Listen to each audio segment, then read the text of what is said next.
IAS institute నిర్వహిస్తున్న all India scholarship exam pass అవ్వండి. 2 years ఫీజులో 50% మాత్రమే పే చేయండి. ఇలాంటి రోజు వస్తుందని తాను ఏనాడు ఊహించలేదని మంచు మనోజ్ భావోద్వేగానికి గురయ్యాడు. తన భార్య 7 నెలల గర్భవతి ఉన్న సమయంలో బాధలు అనుభవించిందని ఆయన గుర్తు చేశారు. గత కొన్ని రోజులుగా జరుగుతున్న పరిణామాలను గుర్తు చేసుకుంటూ ఆయన కన్నీళ్లు పెట్టుకున్నారు. తన బంధువులపై దాడి చేశారని ఆయన తన కుటుంబ సభ్యులపై ఆరోపణలు చేశారు. ఇంతకాలం ఆగాను, ఇక ఆగలేనని ఆయన చెప్పుకొచ్చారు. తనపై అనవసరంగా ఆరోపణలు చేస్తున్నారని, అన్ని విషయాలు సాయంత్రం చెప్తానని మీడియాకు తెలిపారు. ఇక తన తండ్రి దేవుడని, ఇలా ఉండేవాడు కాదన్నారు. తన తండ్రి స్నేహితులు చెప్పడం వల్లే తాను తిరిగి ఇంటికొచ్చానని అన్నారు.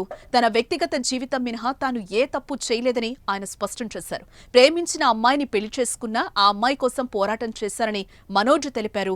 ఇందులో తప్పుందా అని ఆయన ప్రశ్నించారు. ఎక్కడ సంతకాలు పెట్టాలంటే అక్కడ పెట్టాను, ఎన్ని సినిమాలు చేయాలంటే అన్ని సినిమాలు చేశానని ఆయన చెప్పారు. తాను భార్య వచ్చాక మారినట్టు ఆరోపణలు చేయడం మాత్రం సరైంది కాదని ఆయన అన్నారు.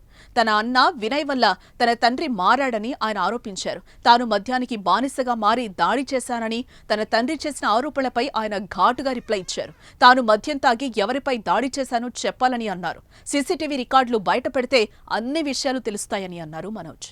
మీ నాన్నగారు అమ్మగారు ఒకరే ఉన్నారు. మీ అన్నయ్య ఏమో దుబాయ్కి షిఫ్ట్ అయిపోయాడు ఫ్యామిలీతో. మీ వైఫ్ ప్రెగ్నెంట్గా ఉంది. తనకి తల్లిదండ్రులు లేరు. తనకి ఇప్పుడు మీ అమ్మ అవసరం ఉంది, పెద్దోళ్ళు అవసరం ఉంది.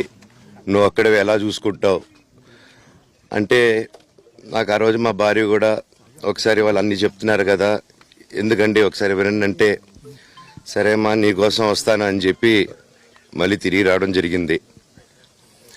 అండ్ నేను ఈరోజు నా గురించి ఆరోపణలు వేస్తున్నారంటే అది నేనేం చెప్పలేను.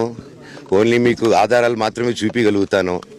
ఇప్పుడు వాళ్ళు చెప్పి నేను చెప్పి ఇది కరెక్ట్ కాదండి, నేను ఎప్పటి నుంచో కూర్చొని మాట్లాడదాం అంటున్నాను. వినయ్ అతనికి ఫోన్ చేశాను, మెసేజ్లు పెట్టాను.